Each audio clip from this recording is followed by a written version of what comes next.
A question I often get is, how long should I try to focus?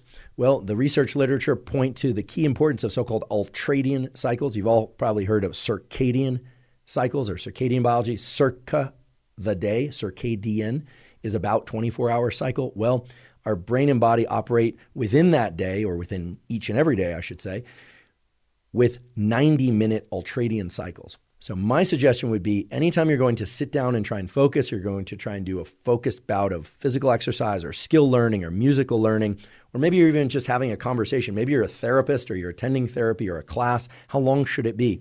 And the ideal duration is about 90 minutes. Not exactly 90 minutes, but we can reliably say 90 minutes or less. Okay, it doesn't have to be the full 90 minutes, but trying to push yourself to be able to drop into 2 hours of focus or 3 hours of focus while possible is not really in line with what we know about the underlying biology. Everything from our sleep states, or the different stages of sleep, and our waking states is divided into these 90-minute cycles, or so-called ultradian cycles. So what I like to do is set a timer for 90 minutes.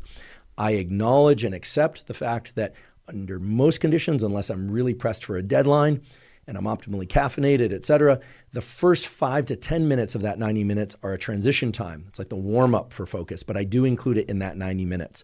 And then I really try and drop into doing focused mental work or learning of some sort. Again, this could be physical as well, motor skill learning, or I think we're running or lifting weights, etc., and really try and drop into that across the full 90 minutes, again, accepting the fact, okay? It's not just an idea, the fact that occasionally our focus will flicker. It will jump out of focus, and then a big part of being able to focus is to go back to focusing. The way I'd like you to conceptualize this perhaps is that arrowhead suddenly getting very, very broad, that you're focusing on many things, or that arrow shifts to a different location in the room. The key is to be able to shift it back and to narrow it once again, and that's an active process. So much so that it requires a lot of metabolic energy. Your brain is the chief consumer of metabolic energy.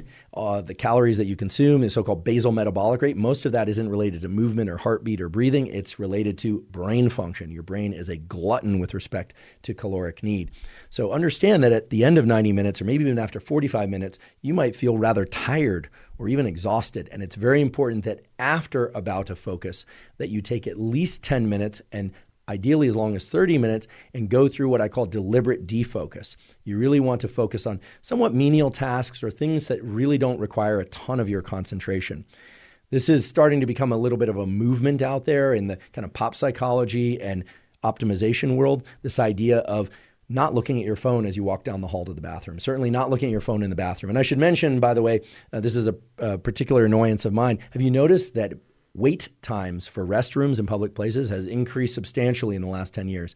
The reason for that is not digestive, okay? It's not the gut microbiome. I mean, it might be the gut microbiome, but chances are it's because people are on their phones in the bathroom. So you're doing yourself and everybody else a favor by staying off your phone in the restroom, staying off your phone while walking down the hall.